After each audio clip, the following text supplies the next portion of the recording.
नमस्कार बच्चों, कैसे हैं आप सभी। उम्मीद करता हूं सभी अपने घर पे होंगे, अच्छे होंगे, स्वस्थ होंगे। स्वागत करता हूं आपका बिब्लियोफाइल स्टडी सेंटर के ऑनलाइन प्लेटफॉर्म पे। इस पेंडेमिक ने, इस वैश्विक महामारी ने आपको, हमको, सबको कुछ नया करने की, कुछ यूनिक करने की एक मौका दी, एक अपॉर्चुनिटी दी है। हमें सबको कुछ ना कुछ नया सीखना है।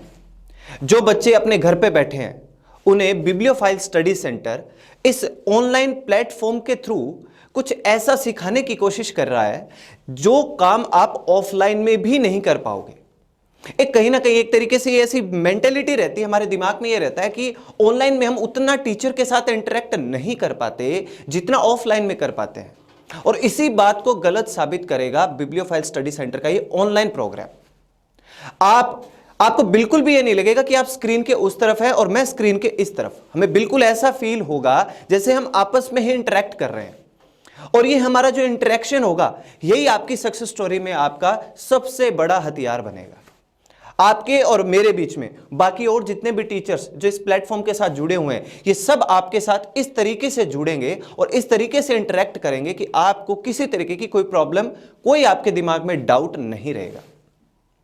मेरा नाम है Naresh Upadhyay. I am your tutor, mentor and your partner in your success story and the core team member of bibliophile study centre.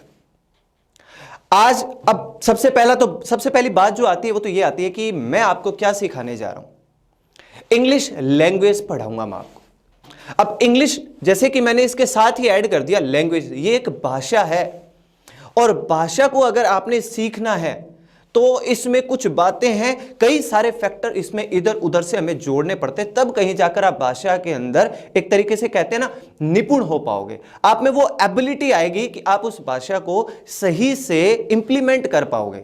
अब क्योंकि ये जो भाषा, ये इंग्लिश लैंग्वेज आपके एग्जाम के रिगार्डिंग भी बहुत इंपॉर्टेंट बन रही है, तो अब इस एग्जाम में इसका क्या रोल रहेगा, एग्जाम में इंग्लिश लैंग्वेज से रिलेटेड कैसे क्या क्वेश्चंस आते हैं, ठीक है ना, इन सब के बारे में हम बात करेंगे।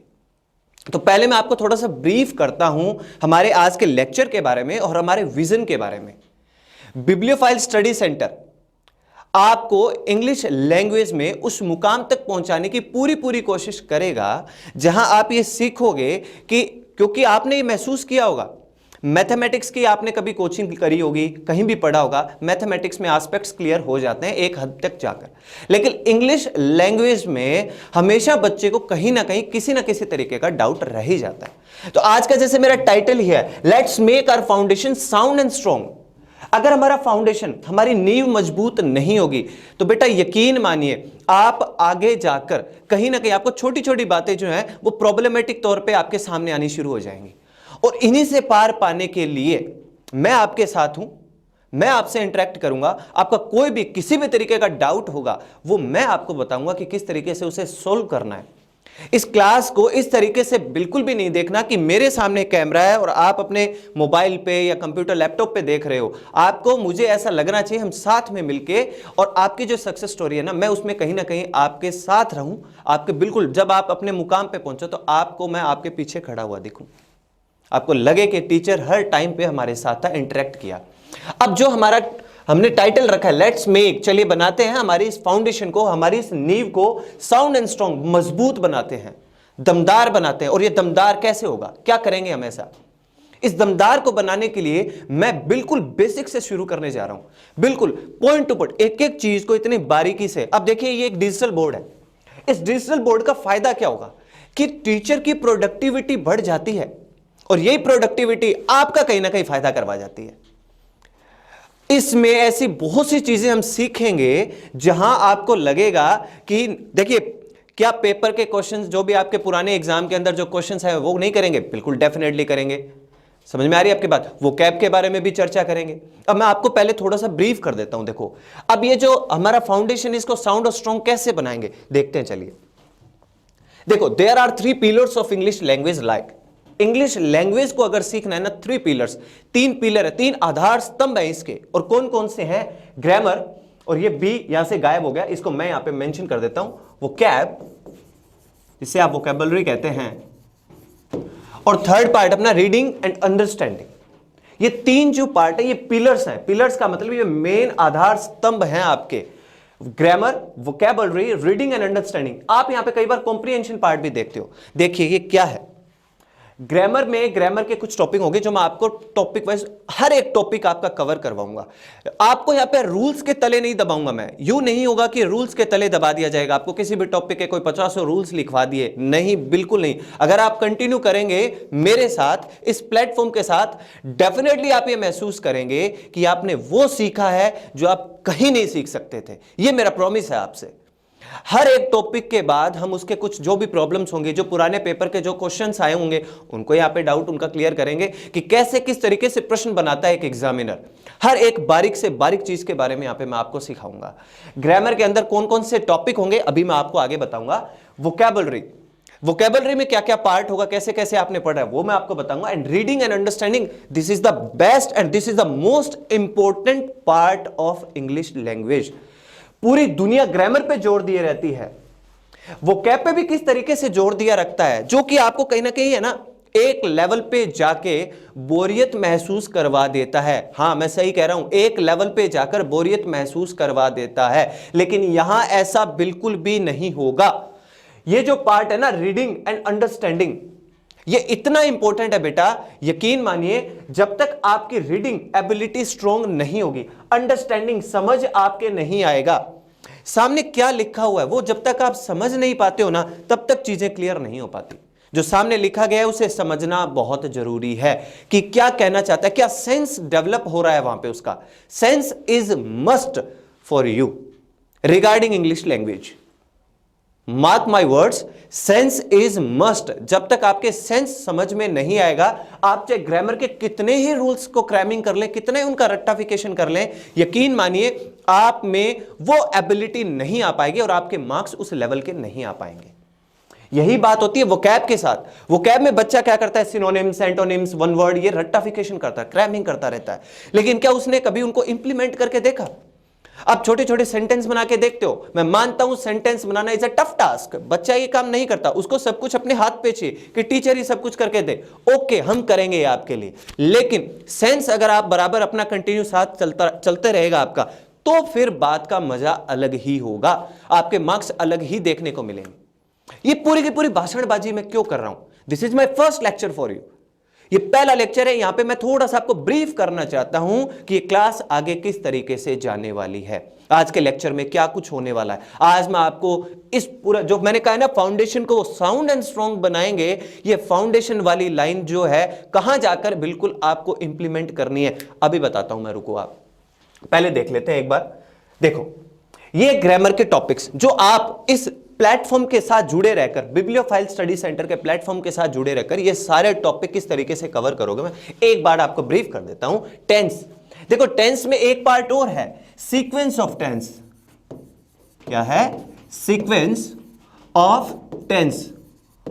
और टेंस के जितने क्वेश्चन आने हैं आपके एग्जाम के अंदर, सब यहीं से ही आने हैं। फिर है आर्टिकल्स।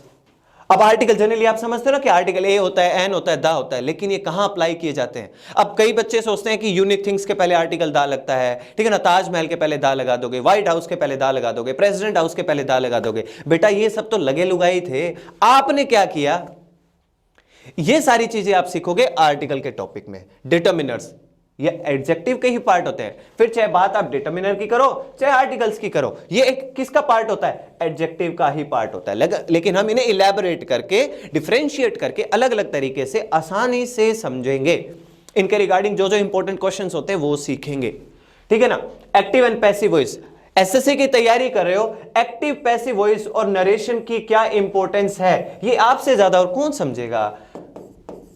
लगभग 50 नंबर के एक्टिव पैसिव डायरेक्ट इनडायरेक्ट आ रहे हैं आपके एसएससी मेंस में, और कितना इंपॉर्टेंट, 1/4 पार्ट हो गया ये आपका। 200 नंबर का पेपर हो रहा है इंग्लिश का, और उसमें से नियर अबाउट 50 मार्क्स अगर ये दोनों टॉपिक ले जाते हैं, तो मुझे बताने की कोई जरूरत भी नहीं है कि ये कितने इंपॉर्टेंट पार्ट हैं, कितने इंपॉर्टेंट टॉपिक हैं। फिर बात करते हैं जैसे नाउन की, प्रोनाउन की, एडजेक्टिव की, एडवर्ब की, ठीक है ना, पार्ट्स ऑफ स्पीच है ये, ठीक है ना। मॉडल्स बहुत इंपॉर्टेंट, सबसे हल्के में लिया जाता है मॉडल्स के टॉपिक को। मैंने ये फील किया, मैंने महसूस किया है कि बच्चे, यहां तक कि टीचर्स भी इस मॉडल के टॉपिक को बहुत ही लाइटली लेते हैं। कैन, विल, कुड, छोटा मोटा उसका पार्ट्स आपको समझाया और उसको दी एंड करा। बेटा ध्यान में रखना, अगर आप कम्युनिकेशन इंग्लिश में बातचीत करना चाहते हो किसी के साथ, मॉडल इससे इंपॉर्टेंट कोई पार्ट नहीं है। आजकल तो इस मॉडल से रिलेटेड जबरदस्त एक नंबर के क्वेश्चन आने लग गए, बहुत ही शानदार लेवल के। मैं सिखाऊंगा, आपको बताऊंगा। यहां पे मैं आपको एक चीज और ऐड करना चाहूंगा, द हिंदू न्यूज़पेपर के एडिटोरियल्स तक करवाऊंगा मैं आपको यहां पे, कि कैसे अंडरस्टैंडिंग को बढ़ाया जाएगा। चलिए आगे करता हूं बात। सब्जेक्ट वर्ब एग्रीमेंट, ठीक है ना, आप इसे कंकॉर्ड भी कहते हो। सब्जेक्ट वर्ब एग्रीमेंट को आप किस नाम से जानते हो? कंकॉर्ड के नाम से भी जानते हो। ओके, कंजक्शन है, ठीक है ना, दो क्लोजेस को आपस में जोड़ने का काम कंजक्शन करता है। प्रेपोजिशन है, बड़ा इंपॉर्टेंट पार्ट है प्रेपोजिशन, ठीक है ना, किस पोजीशन पे, डायरेक्शन बताता है, दिशा बताता है। ये सारे मैंने आपको एक ओवरव्यू दिया है कि इन सभी टॉपिक्स के बारे में हम बात करेंगे। अब कई सारे टॉपिक ऐसे भी होंगे जो इनके अंदर ही मैं कंबाइन कर दूंगा उनको, ठीक है ना। आप ये मत समझो कि वो फला फला, जैसे क्वेश्चन टैग, कि क्वेश्चन टैग तो सर आपने बोला ही नहीं। बेटा क्वेश्चन टैग है, मॉडल्स के अंदर सिखा दूंगा क्वेश्चन टैग आपको, कि क्वेश्चन टैग का कैसे क्वेश्चन बनाया जाता है, किस तरीके का क्वेश्चन आता है। बहुत इंपॉर्टेंट है ये, तो मैं कहता हूं ना मॉडल बहुत इंपॉर्टेंट पार्ट है। तो ये सब है, इनके बारे में अपन बात करेंगे। चलिए आगे देखते हैं। अगला वोकैब में आप सिनोनिम्स, से सिनोनिम्स, से समान, मतलब पर्यायवाची, समान हो गया, मतलब समानार्थी जिसे आप बोलते हो। एंटोनिम्स, एंटी, नाम में ही एंटी छिपा पड़ा है, मतलब उल्टा, विपरीत हो जाएगा, ठीक है, ये आप सीखेंगे।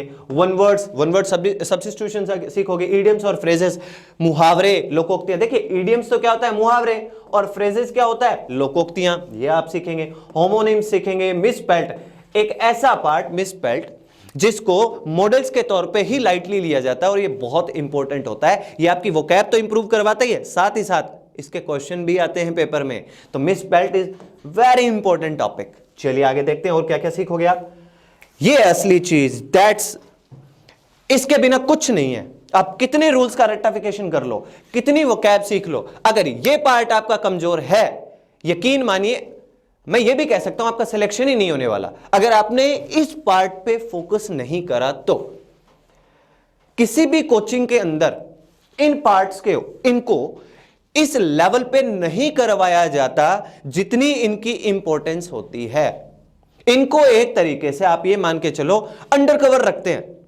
जैसे पैसेज के नाम पे आपको कोई 5 या 10 पैसेज करवा दिए, फिर चाहे वो सीन पैसेज, अनसीन पैसेज, कुछ भी हो।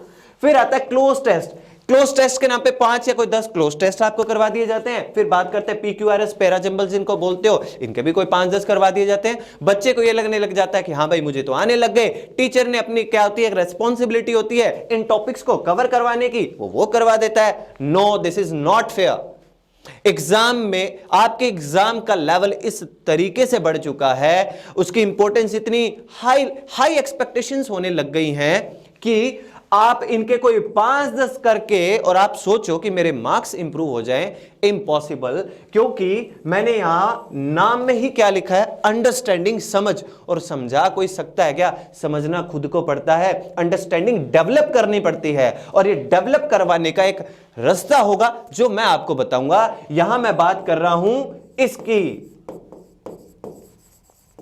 द हिंदू न्यूज़पेपर की। द हिंदू न्यूज़पेपर के अंदर जो एडिटोरियल आता है, संपादकीय आता है, हम यहां वो सॉल्व करेंगे और मैं बताऊंगा आपको कि अंडरस्टैंडिंग लेवल कैसे बूस्ट किया जाता है। बहुत इंपॉर्टेंट है ये बूस्ट करना बहुत जरूरी है। ये सारी चीजें आप अपने दम पे सीखोगे, आपको तो पता भी नहीं चलेगा कि आप कब पैसेज को, क्लोज टेस्ट को, पैराजंबल को सॉल्व करना सीख गए। यकीन मानिए बहुत इंपॉर्टेंट होगा, ठीक है। तो ये कुछ बातें थी। अब बात करते हैं हम, ठीक है ना, अब आगे बढ़ते हैं। ये एक पिक्चर आई है हमारे सामने, इस पिक्चर के बारे में थोड़ी देर बाद बात करूंगा, ठीक है। पहले मैं आगे चलता हूं, इस पिक्चर के बारे में बात करेंगे बाद में, ठीक है ना। तो वीडियो को लास्ट तक जरूर देखा कीजिए आप। मुझे पता है एजुकेशनल वीडियोस बच्चे स्किप कर जाते हैं या फटाफट फास्ट फॉरवर्ड कर लेते हैं, कुछ ऐसी हरकत कर लेते हैं। No, this is not fair for you, आपके लिए ठीक नहीं है, ठीक है। अब बात करते हैं हम सबसे पहले, जो मैंने सबसे शुरुआत में आपको बात बताई कि व्हाट इज योर फाउंडेशन, आपकी फाउंडेशन है क्या, फाउंडेशन को स्ट्रॉन्ग कैसे किया जाएगा। आज मैं आपको एक छोटा सा पार्ट सिखा के छोड़ता हूं, ठीक है। देखिए, सेंटेंस को अगर फ्रेम करना है, सामने वाले को अपना मीनिंग समझाना है, क्या आप बोल रहे हो। देखिए आप ये समझ लीजिए, आप एक टॉपिक ही शुरू हो चुका है। मैं बात यहां पे करने जा रहा हूं वर्ब की। किसके बारे में बात करने जा रहा हूं? वर्ब के बारे में मैं आपको कुछ बातें सिखाने जा रहा हूं। ध्यान से सुनिएगा। कहीं नहीं सीखा होगा आपने ऐसा। इतना इजी प्रोसेस से मैं आपको वर्ब, बेसिक वर्ब्स और फिर चुपके से धीरे से आपको एडवांस वर्ब पे ले जाऊंगा और आपको पता भी नहीं चलेगा कि वर्ब के साथ साथ आपने एडवांस वर्ब के फॉर्मूला कैसे सीख लिए, सेंटेंस में कैसे उन्हें इंप्लीमेंट कर दिया और कैसे आपके मार्क्स बूस्ट अप होने लग गए। आपको खुद को नहीं पता चलेगा इस बारे में। लेकिन क्या रिक्वायरमेंट है फिर इसके लिए? इसके लिए एक छोटी सी रिक्वायरमेंट है, भैया मेरे साथ बने रहो, मेरे साथ बने रहो, मेरे साथ सीखते चले जाओ, प्लेटफॉर्म के साथ जुड़े रहो। बहुत ही यूनिक तरीके से, वो कहते हैं ना कि परिभाषा बदल देंगे ऑनलाइन की। अरे कैसे बदल दोगे परिभाषा? कहां लिखी हुई है वो परिभाषा? परिभाषा पता है कब बदलते हैं ऑनलाइन की? परिभाषा तब बदलते हैं जिसने आपका वीडियो देखा तो पहले तो उसे यही नहीं लगा कि उसने कोई वीडियो देखा, उसे यह लगना चाहिए वो टीचर के सामने बैठा था, पहली बात। दूसरी, उसके कोई डाउट हुआ और वो डाउट उसका तुरंत सॉल्व हुआ विद प्रॉपर एक्सप्लेनेशन, वो बात का मजा है। ये चीजें आपको यहां सीखने को मिलेंगी। मैं अपनी पूरी कोशिश, अपना पूरा 100% देने की आपको कोशिश करूंगा कि आप सारी चीजें इतने टॉप क्लास लेवल पे सीख जाओ कि इसके बाद आपको ऑफलाइन कोचिंग की भी जरूरत ना पड़े, इंग्लिश के लिए कहीं दूसरी जगह पे जाने की भी जरूरत ना पड़े। इस लेवल पे लाके मैं आपको खड़ा करना चाहता हूं। चलिए देखते हैं, अब बात करते हैं वर्ब की। Verb is the most important factor of English language. If there is no verb, there is no sentence. ये लो साहब, एक नई डेफिनेशन, हमारी खुद की डेफिनेशन, कोई बुक में कहीं भी नहीं लिखी हुई, कोई बुकिश लैंग्वेज आपको याद रखने की जरूरत नहीं है। If there is no verb there is no sentence. अगर कहीं कोई सेंटेंस में वर्ब नहीं है, सेंटेंस ही नहीं है। अब मैं आपको छोटी सी बात बताता हूं। मैंने बोला तुम बोल के मैं चुप हो जाता हूं, क्या तुम? मैंने बोला हम, क्या हम? मैंने बोला वे, क्या वे? समझ में आ रही है आपकी बात? लेकिन अब मैं बोलता हूं, इंग्लिश में बोल दो चाहे आप, मैंने बोला यू, क्या यू? मैंने बोला वी, क्या वी? कोई सेंस निकल रहा है, कोई मीनिंग निकल के सामने आ रहा है क्या? No, nothing. लेकिन अब मैंने ये बोला गो बोलते ही सामने वाले के बात समझ में आ गई, जाने के लिए बोला जा रहा है। मैंने बोला कम बोलते ही सामने वाले के बात समझ में आ गई, आने के लिए बोला जा रहा है। मैंने बोला सिट, बैठने के लिए बोला जा रहा है। समझ में आ रही है क्या? ये जो मैं अप्लाई करता चला जा रहा हूं ना, दीज आर वर्ब्स, ये वर्ब हैं और ये वर्ब ही हैं जो आपके सेंटेंस को फ्रेम करवाती हैं और मीनिंग को डिलीवर करती है सामने वाले तक। बात सामने वाले के समझ में आएगी तभी तो अगला कोई एक्शन लेगा। तो सामने वाले को कोई बात सिखाने के लिए आपने क्या करना पड़ता है? आपको सेंटेंस में वर्ब अप्लाई करनी पड़ती है। If there is no verb there is no sentence, याद रहेगा ना? If there is no verb there is no sentence. आज की क्लास में कुछ तो सीख के जाओ मेरे भाई। If there is no verb there is no sentence. अब मैं इसे इंप्लीमेंट करके दिखाता हूं कि ऐसा क्या है। वैसे तो इंप्लीमेंट मैंने कर दिया, अगर आपने ध्यान दिया हो तो। मैंने यू, वी, दे ये सब कुछ बोला, इनका कोई सेंस नहीं निकला और फिर मैंने बोला सेट, गो, कम। ये जैसे ही मैंने अप्लाई किया, ये क्या थी? दीज आर वर्ब्स, ये वर्ब है और सामने वाले की मीनिंग समझ में आ रहा है। समझ रहे हो ना आप? अब देखो आप कि कैसे इस वर्ब को अप्लाई करना है। बहुत बेसिक से। आप जीरो ना, अगर मेरा कोई दोस्त उस तरफ बैठा है और वो ये सोच रहा है कि वो हिंदी मीडियम का है और इस वजह से उसके इंग्लिश में मार्क्स नहीं आएंगे, बेटा ये परिभाषा चेंज होने वाली है। अब ये दिमाग से निकाल दो। मेरे दोस्त जो उस तरफ बैठे हैं वो ये बात ध्यान से सुन ले। अगर आप हिंदी मीडियम के हो ना, मेरे साथ जुड़ जाओ, मैं खुद हिंदी मीडियम का हूं और देखो कैसे चीजें सीखते हो आप। और जो इंग्लिश मीडियम के मेरे दोस्त हैं जो उस तरफ बैठे हैं स्क्रीन के उस तरफ, वो ये देख लो कि इंग्लिश मीडियम का होने के बावजूद भी उनके फाउंडेशन इतने मजबूत क्यों नहीं है? इस वजह से नहीं है। चलिए बात करते हैं। एक बहुत ही बेसिक सा क्वेश्चन, किसी वर्ब के कितने पैटर्न्स होते हैं? दोबारा बोलता हूं, किसी भी वर्ब के कितने पैटर्न्स होते हैं? पैटर्न का मतलब क्या होता है? भाग, हिस्सा बोल दो। जैसे फॉर एग्जाम्पल मैंने वर्ब लिखी यहां पे गो। वर्ब की कौन सी फॉर्म है? फर्स्ट फॉर्म है। अब आप बताओ मुझे इसकी सेकंड फॉर्म। ठीक है, उधर बैठे हो ना, आई होप आप उधर से सोच रहे हो मन में, वेंट, सेकंड फॉर्म, बिल्कुल सही। गो वेंट, ये वर्ब की कौन सी फॉर्म है? सेकंड है। उधर से आपकी आवाज आनी चाहिए, मैं सुन रहा हूं, मेरे दिमाग में आ रहा है कि आप बोल रहे हो। गो वेंट गॉन, ये वर्ब की कौन सी फॉर्म है? Third form. आ रहा है मुझे, उधर से सुन रहा है, लेकिन इस बार कम लोगों की आवाज आ रही है क्योंकि कई तो थर्ड पे रुक गए, उन्होंने थर्ड तक ही पढ़ी है। लेकिन कुछ बच्चों की आवाज आई मेरी तरफ, गोइंग। ठीक है, ये वर्ब की कौन सी फॉर्म है? Fourth form. अब मैं पूछता हूं फिफ्थ फॉर्म। अब कईयों की आवाज बंद, 90% बच्चे नहीं बोल रहे, और जो 10% बोल रहे हैं ना, उनमें से 5% अच्छे हैं जिन्होंने कुछ पढ़ा है, 5% मेरे ही ऑफलाइन के बच्चे हैं जिन्होंने मेरी ऑफलाइन की क्लास ली है बिब्लियोफाइल स्टडी सेंटर में, उनको पता होगा। लेकिन अब यही तो मजे है ना ऑनलाइन के। दुनिया में आप कहीं भी बैठे हो, सीखो, एंजॉय करो, साथ साथ सीखो, मजे लो। और यूं मजे मजे के अंदर ही आपका सिलेक्शन हो जाए, वाह। चलो देखो क्या होगी फिफ्थ फॉर्म। कुछ बुक्स में आपको लिखा हुआ मिलेगा, जैसे गो की अगर फिफ्थ फॉर्म की बात करूं तो गोज या गोई लिखा हुआ मिलेगा, लेकिन मैं आपको बता दूं कि आपने यहां पे रखना है टू गो, टू के साथ वर्ब की फर्स्ट फॉर्म रख देनी है, and that is fifth pattern. वो जो गो और गोज होता है ना, वो तो सिंगुलर और प्लूरल को डिफरेंशिएट करने के लिए, उसको समझाने के लिए होता है, ठीक है ना। तो ध्यान में रखिएगा हर वर्ब के कितने पैटर्न होते हैं, 5। तो आज बेटा आप 2 चीजें तो सीख गए, एक तो वर्ब की डेफिनेशन सीखे, और डेफिनेशन से मुझे कोई लेना देना नहीं है, मुझे तो ये लेना देना है कि आपको ये समझ में आना चाहिए कि जब कभी कोई आपसे एक क्वेश्चन पूछ ले कि इंग्लिश लैंग्वेज में सबसे इंपॉर्टेंट चीज क्या होती है, तो आपको ज्यादा इधर उधर जाने की जरूरत नहीं है। आपके दिमाग में रहेगा कि भैया इंग्लिश लैंग्वेज में, अगर वो इंग्लिश लैंग्वेज में भी नहीं, दुनिया की चाहे कोई सी भी लैंग्वेज आ जाए, आपके दिमाग में तुरंत आएगा कि बात अगर लैंग्वेज की हो रही है तो there is no verb, there is no sentence. Sentence में वर्ब नहीं है तो सेंटेंस नहीं है। चलिए ठीक है, हर वर्ब के मैंने 5 पैटर्न बताए ना। चलो एक और देख लो आप, कम देख लेते हैं। कम, ये वर्ब की फर्स्ट फॉर्म है ना। सेकंड फॉर्म क्या हो जाएगी, आ रही है मेरे पास आपकी आवाज, उधर से बोलते चले जाओ साथ साथ, उसी बात का मजा है, तभी तो इंटरेक्शन होगा। That is interaction. मुझे पता चल रहा है आप उधर से बोल रहे हो, आप उधर से बोल रहे हो और आपको ये फील हो रहा है कि टीचर हमारी बात सुन रहा है। That is interaction and that is bibliophile study centre online platform. Third form क्या हो जाएगी, कम केम कम, थर्ड फॉर्म भी कम ही है।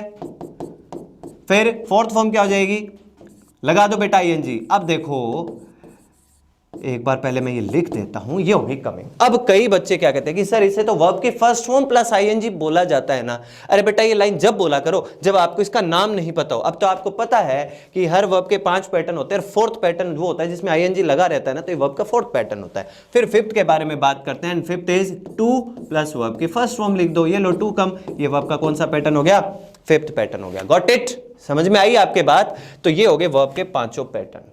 अब यहां पैटर्न के बारे में तो पहली चीज सीख ली ना हमने, आपको पता चल गया कि हर वर्ब के कितने पैटर्न होते हैं, 5 पैटर्न होते हैं, first form, second form, third, fourth और फिफ्थ। अब कुछ अगर ये सोच रहे हैं कि ये बात काम कहां आएगी, क्योंकि कुछ मेरे साथियों को तो ये प्रॉब्लम रहती है, एग्जाम में इसका क्या रोल है, एग्जाम में ये चीज कैसे निकल के सामने आएगी। बेटा एग्जाम में इसका इतना जबरदस्त रोल है कि जो अभी आप सीख लोगे। एक मेरी शुरू की 3-4 क्लास यही रहती है फाउंडेशंस पे ही, और ये फाउंडेशन एक ऐसा पार्ट है कि जो क्लास लास्ट क्लास भी होगी ना इंग्लिश की, उस दिन भी आपको पता चल जाएगा कि अगर वो फाउंडेशन वाली क्लास नहीं ली ना, गए काम से, और अगर वो फाउंडेशन वाली क्लास ले ली ना तो भी गए काम से, कोई प्रॉब्लम ही नहीं है। क्यों, अब ऐसी कोई प्रॉब्लम आने वाली है ही नहीं।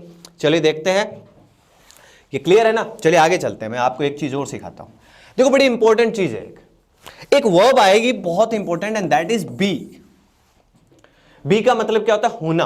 बी का मतलब क्या होता है, होना। यहां लिख देता हूं, बी का मतलब होता है होना। अब ये बी वर्ब कैसे इंपॉर्टेंट बनती है आपके लिए, देखिए वर्ब का, अभी वर्ब भी पढ़ा रहा हूं आपको। वर्ब के 5 पैटर्न होते हैं ना, ऐसे बी वर्ब है, इसके भी 5 पैटर्न बनते हैं। कैसे, देखो बी जो है ये फर्स्ट फॉर्म ही है। फिर बात करते हैं इसके सेकंड फॉर्म की, याद रखिएगा बहुत ही इंपॉर्टेंट है। बी की सेकंड फॉर्म वॉज ऑब्लिक वर, ये वर्ब की होगी सेकंड फॉर्म। Got it. फिर आते हैं थर्ड पे, बी वॉज वर। अच्छा वॉज और वर में से आपको सर कौन सी है, वॉज है या वर, बेटा दोनों है, दोनों में डिफरेंशिएट आगे सिखा दूंगा, धीरे धीरे सीखेंगे सारी, अगले लेक्चर के लिए भी तो कुछ छोड़ना है ना। बी वॉज वर, थर्ड में क्या हो जाएगा, बी। अब आती है फोर्थ फॉर्म। फोर्थ फॉर्म तो आप बहुत आसानी से सीख गए होगे, क्या लगाना है, खाली आईएनजी तो ऐड करना है ना। ये वर्ब की कौन सी होगी, फोर्थ फॉर्म। और फिर फिफ्थ के बारे में बात करते हैं, 2 प्लस बी, और ये वर्ब का होगा फिफ्थ पैटर्न। हर वर्ब के कितने पैटर्न है, 5।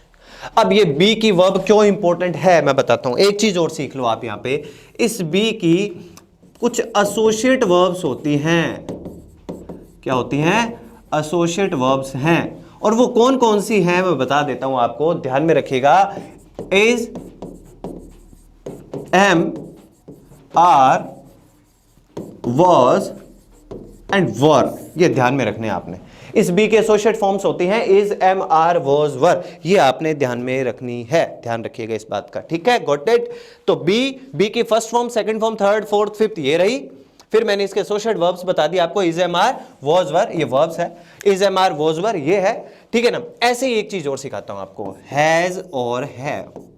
ये अभी तक हम वर्ब ही पढ़ रहे हैं, ध्यान में रखिएगा, हैज और हैव। अब हैज और हैव, कुछ बच्चे तो ये सोचेंगे कि हेल्पिंग वर्ब भी होती है ना, होती है ना हेल्पिंग वर्ब, सहायक क्रिया जिसे आप बोलते हो, हैज, हैव, हैड। यहां मैं हेल्पिंग वर्ब की अभी बात कर ही नहीं रहा। अभी तो मैं बात ही किसके बारे में कर रहा हूं, मेरा तो जो टॉपिक चल रहा है ना वो चल ही कौन सा रहा है, वर्ब चल रहा है। तो हैज और हैव ये वर्ब की कौन सी फॉर्म हुई, फर्स्ट फॉर्म हुई। सेकंड फॉर्म क्या हो जाएगी, हैड हो जाएगी। थर्ड फॉर्म क्या हो जाएगी, हैड ही हो जाएगी। फोर्थ फॉर्म कौन सी हो जाएगी, हैविंग हो जाएगी। और फिफ्थ फॉर्म कौन सी हो जाएगी, टू हैव या टू हैज। फिलहाल के लिए मैं टू हैव यहां पे मेंशन कर देता हूं। समझ में आ रही बात। वैसे ये जो हैव है ना ये एक स्टेटिव वर्ब भी होता है, इसके बारे में आगे आने वाले लेक्चर्स में आपको सिखाऊंगा कि क्या होता है ये स्टेटिव वर्ब, कैसे फंक्शन करता है। लेकिन अभी के लिए इतना ध्यान में रखिए आप। अब देखो एक बात, जैसे ये हैड मैंने बोला सेकंड और ये हैड बोला मैंने थर्ड, तो आपको कैसे पता चलेगा सेंटेंस में कि कौन सा सेकंड है और कौन सा थर्ड है। और ये लॉजिक सीखने के लिए, ये टेक्निक सीखने के लिए आपने एक पार्ट सीखना होता है। ऑफलाइन के बच्चे उधर से बोल रहे होंगे, एंड दैट इज फाइनाइट और नॉन फाइनाइट वर्ब। अगला जो अपना लेक्चर होगा ना उसमें मैं आपको फाइनाइट नॉन फाइनाइट वर्ब सिखाऊंगा, और इतना इंपॉर्टेंट पार्ट होगा। आई होप आप वेट करेंगे, और जब आप वो पार्ट सीख लोगे तो आप अपने आप को बहुत ही ग्रेट फील करोगे कि आपने फाइनाइट और नॉन फाइनाइट को डिफरेंशिएट करना सीख लिया। क्योंकि फाइनाइट और नॉन फाइनाइट वर्ब मैं फिर से आपको बता दूं कि फाउंडेशन क्लासेस आपने मिस नहीं करनी किसी भी हालत में। तो ये हैड और हैड में कैसे पता चलेगा आपको कि कौन सा सेकंड कौन सा थर्ड, और मुझे कौन सा अप्लाई करना चाहिए, सेकंड करना चाहिए थर्ड करना चाहिए, ठीक है ना। इन सब चीजों के बारे में कब सीख लोगे, जब आप फाइनाइट और नॉन फाइनाइट वर्ब इन दोनों के अंदर कैपेबल हो जाओगे। ये कैपेबल अगले वीडियो में कर दूंगा मैं आपको, ठीक है ना। अब एक और सीख लेते हैं, यहां पे डू भी सिखा देता हूं आपको। डू वर्ब की फर्स्ट फॉर्म है ना, second form did, third form done, fourth form लगा दो बेटा ing डूइंग, और फिफ्थ फॉर्म टू डू। ये लो वर्ब की कौन सी फॉर्म हो गई, फिफ्थ फॉर्म हो गई। तो ये कुछ वर्ब्स के पैटर्न मैंने आपको सिखाए हैं, ठीक है ना। ये वर्ब्स के कुछ पैटर्न सिखाए हैं, बेटा जुड़े रहोगे तो बेटा पार हो जाने वाला है, कोई नहीं रोकने वाला तुमको, ठीक है ना। बहुत ही धीरे धीरे ग्रेजुअली हम चीजों को सीखेंगे, कोई भागादौड़ी नहीं है यहां पे। किसी तरह कोई ऐसा प्रेशर नहीं है कि इतने देर भाई क्लास में इतना पढ़ाना उतना पढ़ा। मैं मेरी मर्जी से पढ़ाऊंगा, मैं मेरे हिसाब से पढ़ाऊंगा। मुझे पता है आपको कैसे सीखना है, मुझे यह भी पता है आपको कैसे सिखाना है। आपको बस इतना सा काम करना है कि इस ऑनलाइन प्लेटफॉर्म के साथ जुड़े रहना है और चीजों को इतनी बारीकी से सीखते चले जाना है। और मुझे तभी पता चलेगा कि आपको कुछ समझ में आ रहा है या नहीं आ रहा, जब आप सामने से कुछ क्वेश्चंस पुटअप करोगे, कुछ क्वेश्चंस मुझसे पूछोगे, अपने डाउट पूछोगे, तब मुझे पता चलेगा कि हां चीजें आपके समझ में आ रही हैं, और तभी बात का मजा है। समझ में आ रही बात। चलिए आगे चलते हैं। अब देखो आपको मैंने आज सिखाया ना कि सबसे इंपॉर्टेंट क्या सेंटेंस को फ्रेम करने के लिए वर्ब इंपॉर्टेंट होते हैं, ठीक है ना, दैट इज इंपॉर्टेंट। अब आपने यहां पे वर्ब के पैटर्न सीख लिए कि पांचों पैटर्न होते हैं वर्ब के। अब एक छोटी सी चीज आपको और सिखा देता हूं कि एक नाम आ रहा है बार बार, हेल्पिंग वर्ब। हेल्पिंग वर्ब, और ये हेल्पिंग वर्ब टोटल कितनी होती है, ये 24 होती है। हेल्पिंग वर्ब टोटल कितनी होती है, 24 होती है। अब आप सोचोगे सर वर्ब के बीच में हेल्पिंग वर्ब कहां से आ गया। अरे भाई एक दूसरे के साथ जुड़े हुए, मुझे बताना पड़ेगा। लैंग्वेज है ना, लैंग्वेज में आप ऐसा नहीं कर सकते कि पहले एक पार्ट पढ़ाया फिर उसके बाद दूसरे पार्ट पे, नहीं, चीजें कोरिलेट करती हैं। कहीं की चीज मुझे कहीं पे लाके आपको इलैबोरेट करनी होगी, समझानी होगी। अब ये हेल्पिंग वर्ब का क्या रोल है, तो थोड़ा सा बता रहा हूं, क्योंकि फाइनाइट और नॉन फाइनाइट में मुझे इसकी जरूरत पड़ेगी भाई। तब मुझे चाहिए कि जो मेरा बच्चा मुझे इस टाइम पे देख रहा होगा ना, उसको इस बात का पता होना चाहिए कि हेल्पिंग वर्ब टोटल कितनी, 24, और होती कौन कौन सी ये भी सिखा दूंगा। लेकिन उससे पहले एक छोटी सी अब चीज याद रखना, इनको 24 फ्रेंड्स ऑफ नॉट कहा जाता है। 24 फ्रेंड्स ऑफ नॉट। नॉट के ये जो हेल्पिंग वर्ब्स है ना, ये बड़े खास दोस्त हैं। किस तरीके से, क्या ऐसा क्या है कि ये इनका खास दोस्त है भाई, क्या इनकी दोस्ती की वजह क्या है, रीजन क्या है, अगले वीडियोस में पता चलेगा। तो अभी मैं क्या करता हूं, आज का लेक्चर एक बार यहीं रोकता हूं, लेकिन एक चीज हमारी हमने पीछे छोड़ी थी उसके बारे में डेफिनेटली बात करूंगा, और वो थी ये पिक्चर। ये पिक्चर है किसकी, साइंस अगर कभी पढ़ा होगा तो माइटोकॉन्ड्रिया पढ़ा है ना आपने, ये माइटोकॉन्ड्रिया की फोटो है, ये किसकी पिक्चर है, माइटोकॉन्ड्रिया की। और माइटोकॉन्ड्रिया को क्या कहा जाता है, पावर हाउस। क्या कहा जाता है, पावर हाउस ऑफ सेल्स। कोशिका का शक्ति केंद्र, शक्ति गृह किसे कहा जाता है, सेल, इसको सॉरी माइटोकॉन्ड्रिया कहा जाता है। तो अब मैं एक क्वेश्चन पूछता हूं कि इंग्लिश लैंग्वेज का पावर हाउस किसे कहा जाता है, इंग्लिश लैंग्वेज का पावर हाउस कौन है। आज ही सीखा है आपने। इंग्लिश लैंग्वेज का पावर हाउस है and that is verb. English language का पावर हाउस, शक्ति केंद्र, जहां से उसे ताकत मिलती है, सेंटेंस फ्रेम होते हैं, सेंटेंस अगले के सामने के समझ में आते हैं, सेंस बनता है, that is verb. If there is no verb there is no sentence. जुबान पे फिट हो जानी चाहिए ये बात। समझ में आई बात? इस पिक्चर को यहां तक लाने का काम सिर्फ और सिर्फ इसलिए किया गया, एक तो साइंस का क्वेश्चन सीख जाओगे, कईयों को बेचारों को नहीं पता होगा, वो तो ये सीख जाओ कि पावर हाउस ऑफ सेल्स, कोशिका का शक्ति केंद्र, शक्ति ग्रह किसे कहा जाता है? माइटोकॉन्ड्रिया को बोला जाता है। ऐसे इंग्लिश के अंदर शक्ति केंद्र कौन सा है? वो वर्ब है। ठीक है ना? बस इस पिक्चर का मेरा जो मोटिव था वो मैंने क्लियर कर दिया आपके लिए। ये फायदे होते हैं। देखो अब ये डिजिटल बोर्ड है, इसका ये फायदा है कि आपके सामने चीजें इंटरेक्ट करने में मुझे भी बहुत अच्छा लगेगा, आपको सीखने में थोड़ी हेल्प मिलेगी, मुझे आपको सिखाने में बहुत सारी मदद मिलेगी, विजुअल्स मिलेंगे, मैं बहुत सारी चीजें, अपने जो भी थॉट्स हैं, जो भी आइडियाज होंगे ना, उनको आपके सामने रखने में मुझे प्रॉब्लम नहीं आएगी और ये चीजें बड़ी इंपॉर्टेंट बन जाती है thanks to bibliophile online study platform, जिसकी वजह से आप ये सब कुछ सीख पाओगे, जिसकी वजह से हम जैसों को मौका मिलता है आपको कुछ सिखाने का, और ये चीजें बड़ी इंपॉर्टेंट बन जाती हैं। तो इस पेंडेमिक में, इस कोरोना काल में अपने आप को एक्सक्यूजेस मत दो कि कोचिंग नहीं कर सकते, बाहर नहीं निकल सकते, सीख नहीं सकते।